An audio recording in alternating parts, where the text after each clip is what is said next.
Hi, I'm Christina from York Professional Care and Education. I'm a nature educator and camp director, and I'm here today to talk to you about how to coil a rope.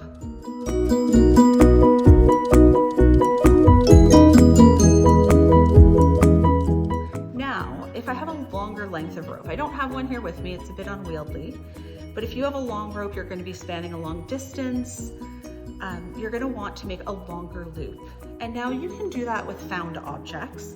If you happen to have something in your home or your classroom space, like a big book, that can set it. But most people use the arm method. And so what we're going to do with that is, again, I'm going to demonstrate with this piece of rope. So it's not going to go around as many times as it might on a longer rope, but it's exactly the same. I'm going to move these ones out of the way. And what I need to do is, again, I'm going to be working with my non-dominant hand. I'm going to be holding in my non-dominant hand. And what I'm going to do to start is lay it across my palm. And again, I'm going to use that thumb lock, for lack of a better term, to hold my tail in place. What I want to do is I want to wind it under my elbow and up and over, catching it each time in that thumb lock. So around, catching it each time.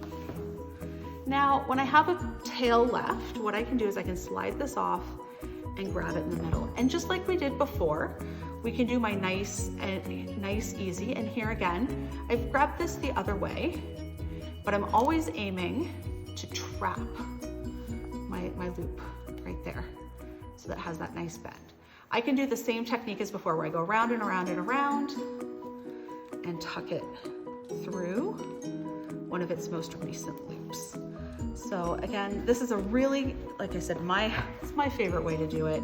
It's the way, if I'm not thinking about it, this is how I'm going to tie up a rope. But there's another technique that is going to hold it even more effectively. So what we're going to do is I'm just going to leave my coil, now that we've made it around our elbow, and I'm going to come up nice and close to the top to do this.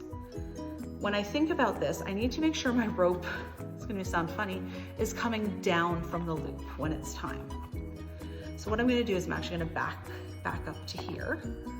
I have my tail coming down from the loop, so it's coming off the loop. I'm going to pinch it just like before and start wrapping around the coils. And again, here you see I've made that crossover. So we've come around and around and around, and then what we're going to do is we're going to find the hole at the top. It's going to give you a very classic look. We're going to put a loop or a bend in our rope. We're going to stick it through. So now what I have is I have one on the outside and then all these coils. What I'm going to do here is be a little bit tricky, but I'm going to take this loop and eat the main parts of the rope. So you can see my tail's now coming out the middle. I just snuggle everything down. So you can see here, everything's nice and trapped, everything's nice and flat, and my loop is out the middle. So again, to see that, once I've made my coil, and one of the tricks with this style is you need to be nice and close to the top, to the loop. You can't do it in the middle. So I'm coming around, and now I'm going to create a loop with my tail. I am going to stick it through, and then I'm going to come around on top of that loop.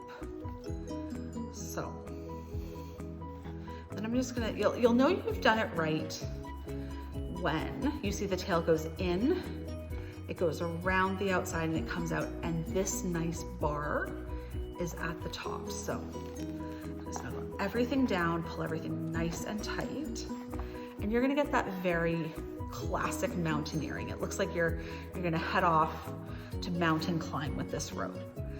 So that is one technique, but again, I'll remind you that my technique that I use most often is to make that coil, no matter where it ends, making sure that you're trapping, and then to find the most recent loop, once you've come all the way around, make a little hole, stick it through, and pull it tight.